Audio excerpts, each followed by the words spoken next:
It is episode 585, No Laugh Track podcast here in Minneapolis, Minnesota. My name is Justin Severson, hosting this each and every week, including this week with the man who's been on this podcast so many times. So many times, but never enough.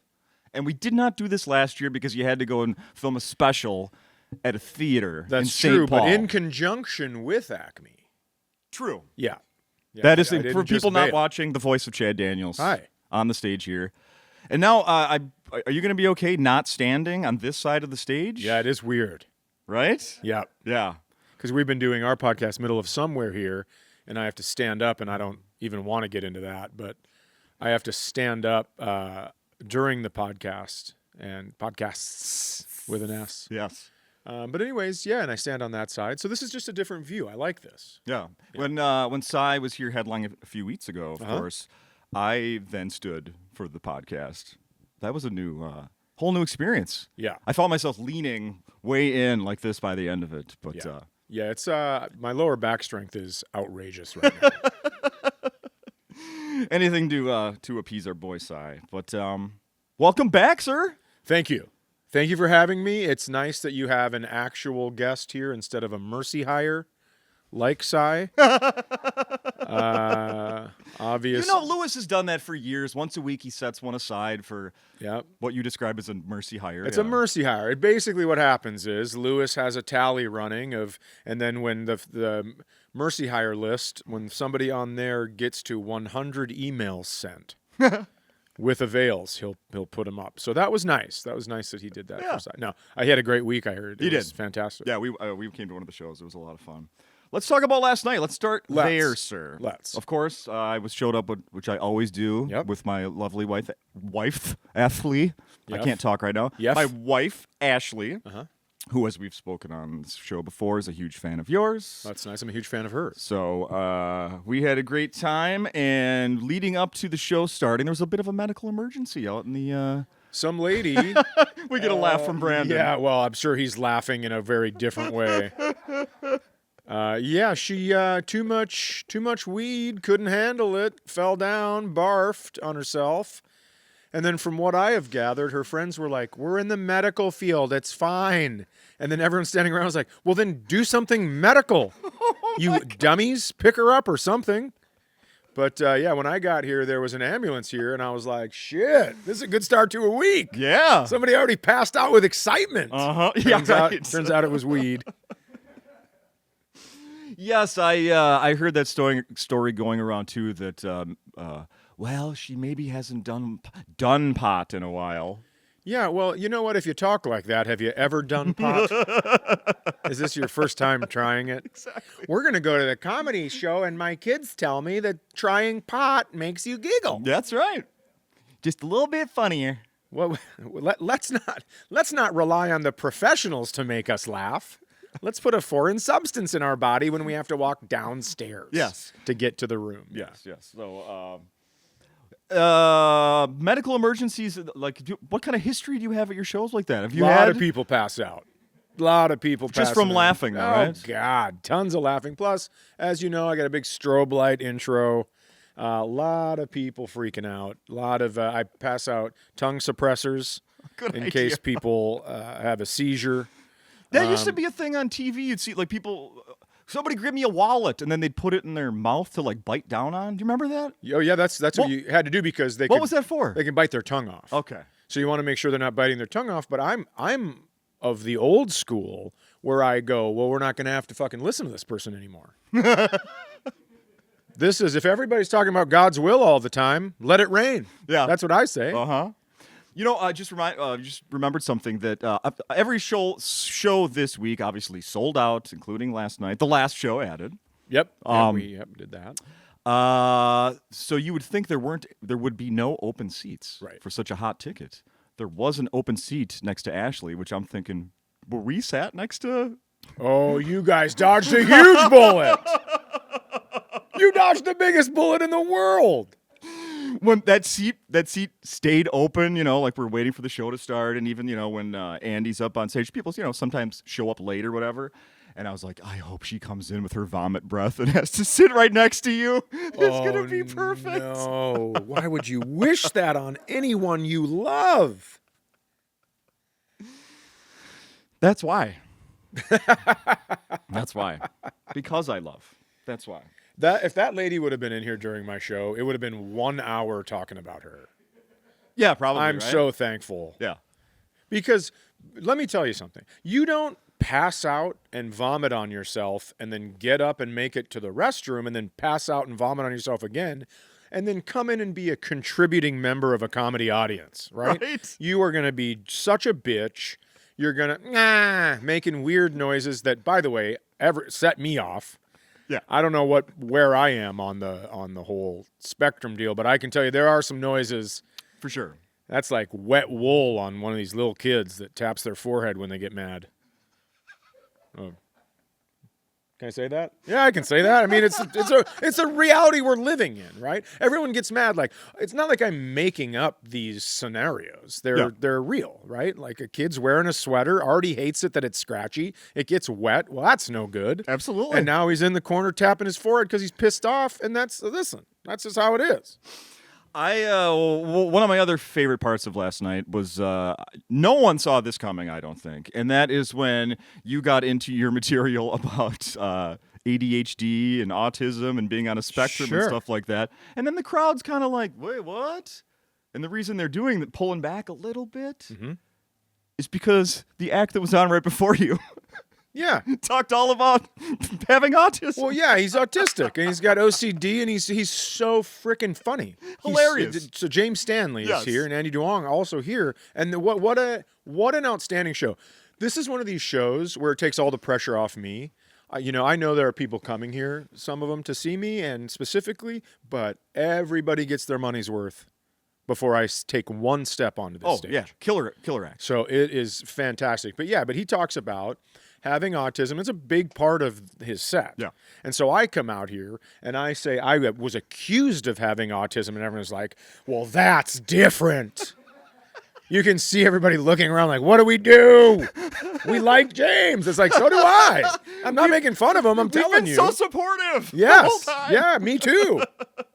But I threatened the crowd to fire James. I'm like, you like him so much, I'm going to fire his ass. And you're going to be responsible for that unless you get your shit together. And then everybody knows I'd never fire anybody. Yeah. I'm the fakest mean person. And I love it. You'll so ever much. meet, but the truth is, it's like there's no way. James could come out here and dump water on my head and I'd be like, James. Yeah. I hope he doesn't For listen the to me. record, have you run into that in other cities doing that part of your set? James opened for me in Madison, Wisconsin. It was kind of the same thing because here is James has a tick where he blinks his eyes and kind of bobs his head down a little bit. Yeah. And I had recently found out I have that, but just part-time. It's when someone stutters in front of me. And so when I try to tell that joke, I got to tell you something. And this is going to sound cocky. That joke kills. I'm sure. Around the country. Except when I'm trying to dance around James being the opener. Because here's the thing, he's so funny, people love him. Yeah. You used to see this all the time, right? Sure. You would see an opener go on stage, and then the headliner would come out and be like, hey, keep it going for dipshit McGillicuddy or whatever. Right. And you could sense whether or not the audience liked the opener by if they would go after, like if they would cheer, or they'd be like, ha, that's so funny, dipshit McGillicuddy. Or if they'd be like, no, dude, not interested. We loved him. Yeah. And that's how it is with James, because he's that funny, where if they even think you're mocking him, it's game over. A lot of folded arms, a lot of looking around like, this son of a bitch. Yes. Oh, my God. I will quickly point out, I was sitting across the aisle from a woman who I heard say the word yes, I think 36 times last night. In other words, she loved your act. Well, that's nice. Yeah. You would say, yes, yes. I thought I was sitting next to the, remember the Meg Ryan? That's what I thought you were going to say. It was reminding me of that all night. That's wild. Yeah. Yes. So yes, it is interesting when people agree. It's like, hey, thank you. I'm glad you agree, but like you could laugh if you want to. I mean, but also, but maybe it's not funny enough, and maybe that's something I need to change. But if it's not funny enough, and people are like nodding their head, like that is right, and you're like, I should probably put a joke in there. But there are some people that will say yes. They will repeat the punchline. Oh, that was happening too. Oh, I'm sure it was. Yeah, they're the same. They're all the same people. Yeah. Now, do you think? Because my assumption was that somebody, my wise ass, like to handle that, to not explode because it was kind of bugging me. Sure. Said to my wife, I was like, we should wait around after the show, and I'm going to ask that woman why she chose tonight to be her first show to ever go to. And Ashley goes, I think they were just drunk. I'm like, oh, maybe it was a combo. I don't know. But then it made me think of something that happened last week when Chris Porter was here. Okay. There was a row of people, and throughout the night they kind of got away with talking like to the acts a little bit. Okay. Not. They weren't just really disruptive. Within reason. Yeah, but talking not when there needed to be an answer. You know, rhetorical questions weren't even happening. They're just throwing stuff out there to contribute, right? Yeah. Well, then, towards the end of Chris Porter's act, he's like, hey, I'm curious. How many people here are seeing stand-up comedy for the very first time? And who fucking raised their hands? Of course. But ABC that had been talking all freaking night. I was like, of course. Of course. So I do kind of... That's so funny. There's... every once in a while, you're like, man, do people really need to be held by, like, here are the rules? I mean, they're announced before the show, but still sometimes, like, no, seriously. Yeah, here are the rules. It's also, there are rules to going outside your home when you're an adult. Well, that too. And they should follow you into the comedy club. Yeah. Right? One of them is not making it about you. It is not pretending like you're in your living room and no one else paid to get in. Yeah. There's a lot of shit going on. How about when you're at, like, a, let's say, a grocery store, and, this happened to me the other day. I want to go down an aisle, and there's barely anybody in there, but the people that are in that aisle are completely blocking what I need to get to. Yeah, they Tokyo drifted their cart sideways Yes! somehow. And you're like, how did you even do this? Did you Austin Power 8-point turnabout to get your cart sideways? It doesn't even fit in here. You had to come in sideways. And I'm like, I'm here to get 3 things, and you're in front of one of them? Yeah. Yep. I said, excuse me one time, and the guy didn't hear me, and I reached anyways. And he goes, you could say excuse me. And I go, you sure don't want to have this conversation. No. I'm the wrong fucking dude. I'm just going to tell you. I'm the wrong guy to make me say what I already said when I'm kind of mad at you already. Yeah. I'm going to throw out a scenario for you that happened to me a few years ago. Okay. Stop me if I've told you this before, but I don't think I have. Okay. You're the perfect person to get an opinion from. Kill him. I should have. That's my answer. But one of my kids was with. Okay. So I was at a bank. Okay. Drive up tellers. Two are we have the green light or whatever. 2 are in use. So I'm going to be the next one that gets to use one. Okay. I decide, instead of just pulling up to one and like, I'm going to guess. Yes. I do this at oil changes all the time. I'm going to guess which one. I'm not going to guess. I'm just going to hang back. And then whichever one opens, then I'll go to that one. Exactly. So I did that. It opened. The one on the right opens up, and this dude fucking tears right around me and pulls into it in front of me. Mm-hmm.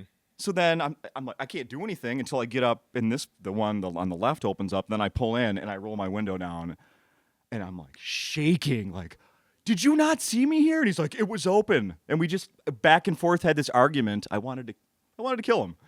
And one of my daughters was in the back seat at the time, and then I was like, and you motherfucking pissed me off in front of my daughter. How dare you? Making me act like this in public. Yep, I've really pulled a real bitch move when I'm at the oil change, and that happens. I'm waiting so I can know what the next one is, because you don't want to guess and be wrong. Right? Because you're there first, so you should have the next open slot. And then someone pulls around, and I will get out of my car and be like, back your car up.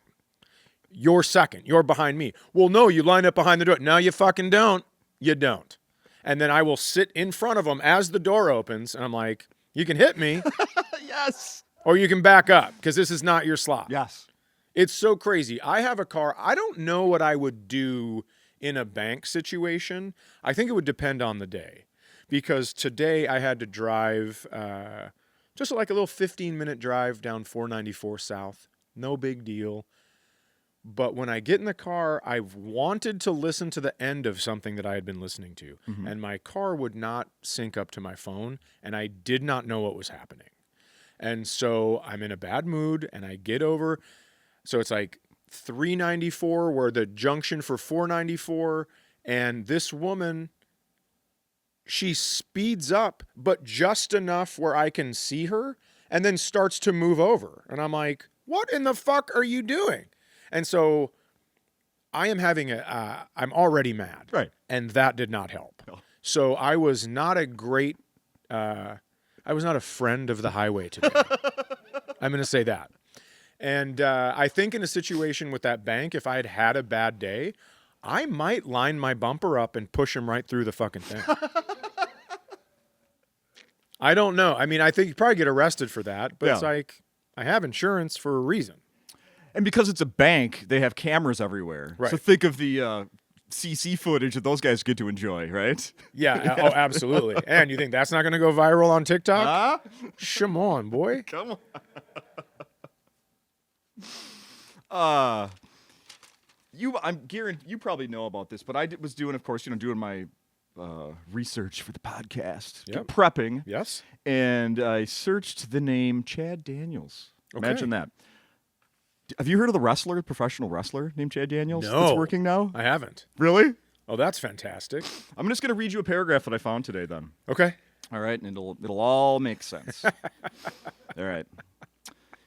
Have you heard of the CWE, the Canadian Wrestling's Elite? I also have not. I don't know a lot about wrestling. No. I will tell you, I used to know a ton. When we're talking Hulk Hogan, Jimmy Superfly Snuka, all those gentlemen, Yeah. I knew a lot. But Same. now I know almost nothing. Yeah, same. I tune in every now and then, but not much. All right, Canadian Wrestling's Elite returned to Plaza 88 on Monday night for their Rage in the Cage main event. Central Canadian champion Kamikaze defeated Hotshot Danny Dugan in a cage match. Before the match inside the confines, you'll love this. Before the match inside the confines of a 15-foot steel cage, Dugan advocated for Canada being the 51st state and was drowned out by the crowd chanting, "Canada!" To conclude the match, Kamikaze appeared to be out, and Dugan draped an American flag on him before the champion made a comeback and defeated Dugan. In the co-main event, new CWE champion, Chiseled Chad Daniels. Whoa! Chiseled? Chiseled spelled Chizzled. Damn right it is. That's how I'd spell it. Chiseled Chad Daniels defeats former champion Mentalo. With the referee knocked down, Daniels hit the former champion with a gold chisel to gain the pinfall. Damn right. Uh-huh. A gold chisel? Uh-huh. Woo! You want to see Woo! what this gold chisel looks like? You know I do. I have a picture of the gold chisel. It's fucking hilarious. We'll take a look at Chaz. Whoa, he is chiseled. Huh? I'm going to start using that as my headshot. This will be on my Instagram later today. Chiseled Chad Daniels. He's only 22. Yeah, fuck him.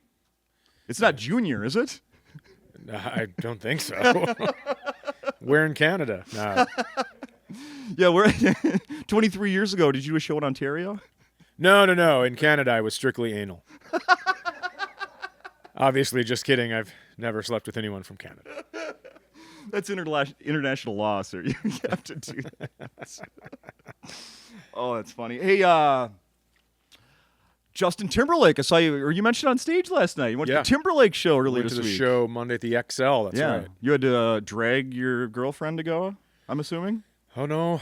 Nope, she bought the tickets. She was, it was all really her plan. But I do enjoy his music, and we saw his show in San Diego from the same tour. Okay. So I was excited to go back and watch it again because it is really cool. And then she bought tickets knowing what he does. He leaves the main stage, and he goes back to the DJ stage, and he walks along the aisle. And so people that are on the aisle get to see him.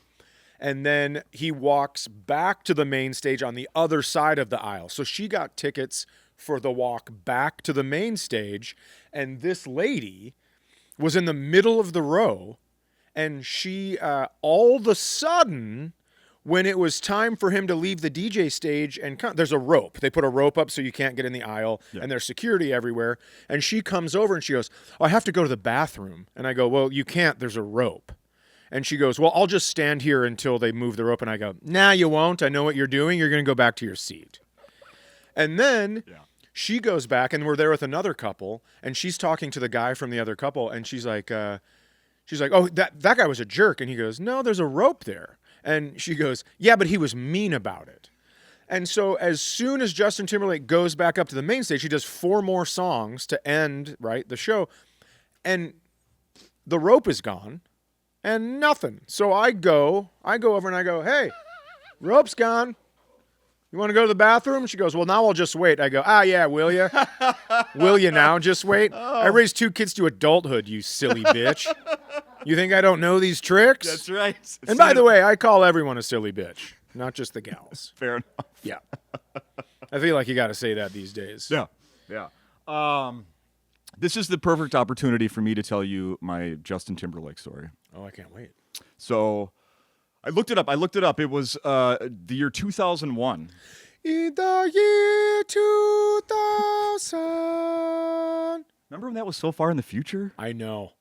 Well, you were watching and you're like, we're never going to get there. And then they kept doing that bit afterwards. Yeah. Like, we'll never get there. And then it was there was history. Yeah. After that. Crazy. Anyway, so I looked it up. It was the year 2001. Yep. NSYNC was playing at the Metrodome. Bye Bye Bye was a smash hit. Of course it was. And Still is. at the time, I was working at KQRS, and one of my jobs there was I worked on a local music show that was on Sunday nights. Okay. Me and another person would go out to like Bunkers or the Caboose or the Fine Line every Sunday, try to talk our way into a show for free, and then we'd call and be like, "Hey, there's live music in here. Come on out." You know, it was just something to do. Whatever. Yeah, but pretty cool. It was super cool. I bet it was very fun. Especially it was one of my first responsibilities in radio and talking on the radio. It was amazing. I loved it. Yeah. So I'd been doing that for months, and then NSYNC was coming to town, and the show was on a Sunday night. So I told Mae Young, who I worked for the local music show, I was like, "Hey, just for a goof, obviously I wouldn't be covering NSYNC for the classic or for the homegrown radio show on a classic rock station. However, should we just do it as a goof? I'll call in and give a silly review of NSYNC." She's like, let's do it. So I go work the show. I call in, and she's like, "All right, Justin, he's calling live from the NSYNC show at the Metrodome. How is it?" And I go, "Oh, I'm not really a fan of these guys, but I guess they sound good." I go, "But what I really want to report is all the hot moms here." And they're like, "Oh, cool. Well, what if we get one of these hot moms to call in?" I was like, "Yeah, let's get me a date." And they're like, "All right, well, if any hot moms from the NSYNC concert are hearing this and want to call in and have a date with Justin, we'll set that up." So I'm like, "All right, goodbye. See you later. I'll stop in the station when I'm done here." And when I show up at the station, they're like, "Yeah, a woman called, and she wants to go on this date with you." It's like, "Are you freaking kidding me?" I'm like, "I'm not calling some strange woman back that was with her kid. Like, that's not happening." A few days later, an email shows up in the main radio station email account. To whoever is concerned or whatever. So I was listening to your radio station on Sunday night, and they were talking to Justin, and they said if anybody wants to call in and get a date with Justin, that we should do that. So I called in. Imagine my excitement of I couldn't believe I got through. Then I couldn't believe I was going to get to talk to Justin because they said he'd call me when he got back that night. Yeah. You know where you jumped ahead here. Exactly. Yeah. Yes. This really fucking happened. She's like, "Well, can you imagine the disappointment when not only did he never call back, but I had been telling my kid all the way home on our drive back to Hinckley that Justin was going to be calling us on the phone." Yeah. Like, lady, I'm not. So, our promotions director was like, "What do you want me to do about this?" I'm like, "Well, tell her I'm not fucking Justin Timberlake. Justin Timberlake isn't on KQ. Justin Timberlake wasn't going to go on a date with a listener." Yeah. How did she make that leap? Imagine the disappointment of everyone that knows you. And when you talk to them and how stupid you are. Yes. This lady. Yes. I mean, that is wild. That she thought KQRS was giving away a date to 2001. That's 25. So, yeah, he was in his 20s. That's fine. But Crazy. I looked for I wanted to bring the actual email. I have it somewhere still. It'd be great if it had an email address. I could look her up on social media and be like, "Still single?" Can I tell you something? Yeah, she is. I mean, so I walk into a Justin Timberlake concert. Everybody's looking at me like, who brought the chaperone? Yeah, right. And but I'm closer to age to him than anybody in there. Uh-huh. Yeah. Nobody realizes he's old because he's playing this pop music. Oh, unbelievable. Justin. But there's more than one Justin in the world. That's the moral of that story. This Justin. Exactly. You're an idiot. You are stupid. So I can't let you go without hitting up the fucking Fergus crime. Let's do it. I want to see it. Now, we've been doing this every time you're on the podcast. Yep. This is something I like doing. Something I like hearing. For the record, you don't live in Fergus Falls anymore. That is correct. I've left. My daughter, my youngest child, went to college, and I thought 3 hours back and forth to the airport is now a bad idea. Yeah. For my mental health. For sure. For sure. Do you get back, though? Absolutely. Yeah. I spend most of my time in the summer up there because we have a little lake spot. So we just go up and I spend it there now. Nice. Nice. In the process of selling my house, I forgot how horrible it is to sell a house. You didn't just call Chris Lindahl as all is? the stuff Come you on. have to do. Now his arms freak me out. All right, here we go. Which one was I going to start with here? Okay, here we go. And I once again had to pay my $1 subscription to the Fergus Falls Journal to get more than one click on the website. You hear that? Making you money. 1 week for $1 and then a month for $12.99. I'll be canceling when I get home. And doing it again next year, hopefully. A resident on Springen Avenue. Do you know where that is? Springen, sure I do. Springen. They contacted Fergus Falls police to report a 3-year-old that was banging on walls and windows. When an officer responded to the scene, well, first of all, what's the population of Fergus Falls? I'm going to guess it's about 14,000 right now. 14,000. So these are crimes that, make the headlines of 14,000 people population. So an officer responded to the scene. They learned that the 3-year-old was not happy having to go to bed and was throwing a tantrum. The officer spoke with the child's mother, and she was trying to mediate the situation to the best of her abilities. At this point, do you think defunding the police is a good idea because a lot of the calls are just a waste of their time? There might be a few more. Good Lord. This one's sort of road rage connected, somewhat here. Adjacent. The Fergus Falls police responded to an incident involving a male that jumped out in front of a vehicle near the intersection of North Tower Road and Spartan Drive. Oh, that sounds like where a oil change place might be. Oops, sorry about that, guys. The driver of the vehicle came to a complete stop, and the male started yelling at them. Police located Lucas Trey Matthew Fisher, 4 names, 28 of Fergus Falls. Near the call location in the middle of the roadway, he was arrested and issued a citation. How would you have handled that? A guy hops out and starts screaming at you in your car. I've been like, Lucas Trey Matthew Fisher, get out of the road. What are you doing out here? It is freezing. Trey. Come on, Trey.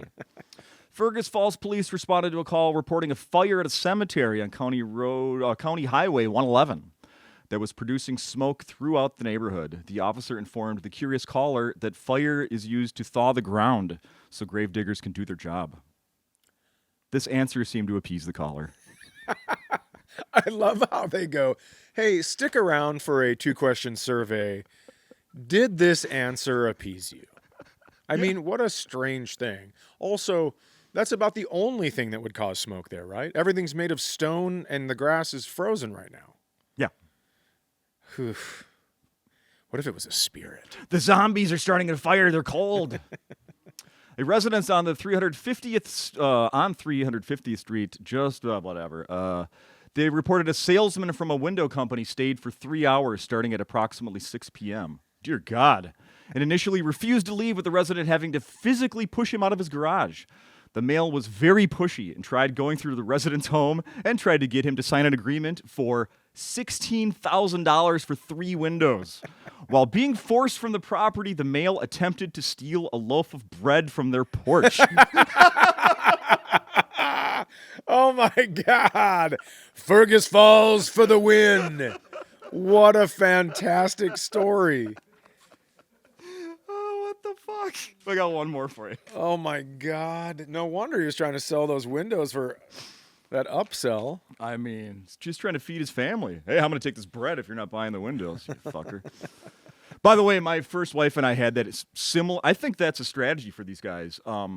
Refusing to leave your house, basically. We had that once, like 20 years ago, I guess. And we were looking into buying windows. The guy shows up on a Friday evening, and starts guilting us like, if we could just get this done. My family's waiting for me at home. We're heading out of town this weekend. If the sooner I can get you guys to sign this thing, the sooner. I mean, they've been waiting for like 3 hours for me. If I could just get you guys to sign this, we're like, what? Dude, Yeah, you could leave without us signing this. Come back Monday, dog. Enjoy your weekend. Yeah. No, it's just, they're really just waiting for me. If you could, fuck you. All right, last one. Like your family didn't leave you months ago. I mean, that's sort of the vibe I got. Yeah. Last one here.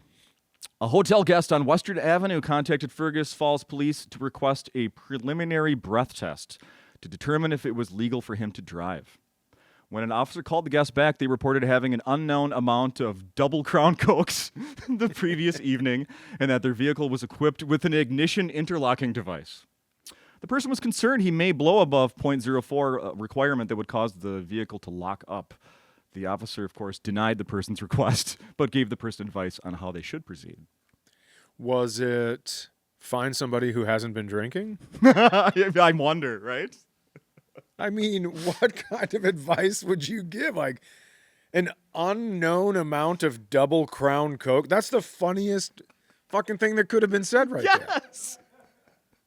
Of course you don't know how many you have. You were drinking double Crown Cokes. I mean, that's an alcoholic talking. You don't, instead of just saying, yeah, I was drinking, you literally mentioned that it's a double Crown Coke. Oh my God, I love it. I love Fergus. Well, that's all I have for you there. I hope that was satisfying for you. Very, very satisfying. And that was just going back into like the end of January. I mean, if we had another few hours, we could.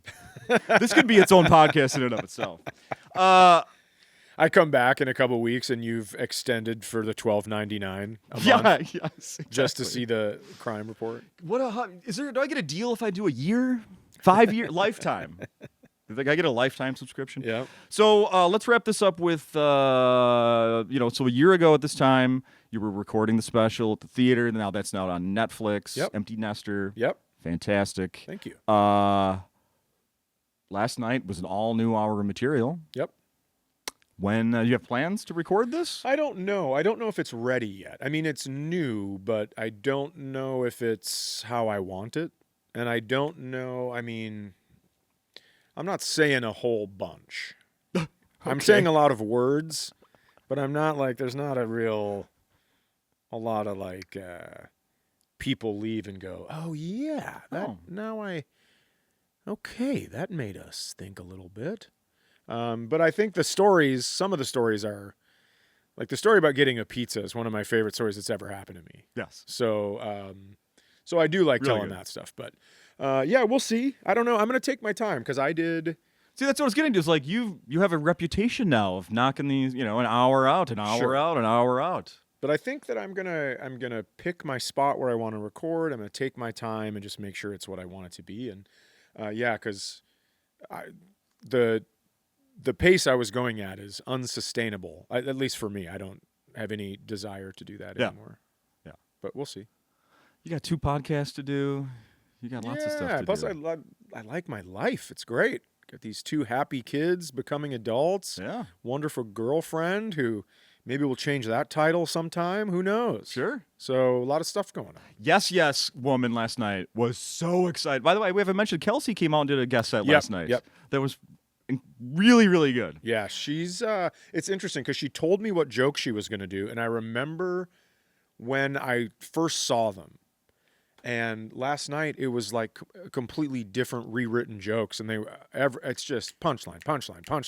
Yeah. So You must take a little bit of pride in like when you both had a hand in it. She's a talented comedian. You're home state guy. This is your home club. When the reaction she got unannounced, and she comes out in the crowd's like, "Holy crap, she's here!" Yeah. I mean, you got. We talked about it on the ride home, and she was just absolutely tickled. Awesome. I mean, it was great. Awesome. So fun. Yeah. Well deserved. Absolutely. Yep. Absolutely. I'm happy to hear that. Anything else we should be mentioning?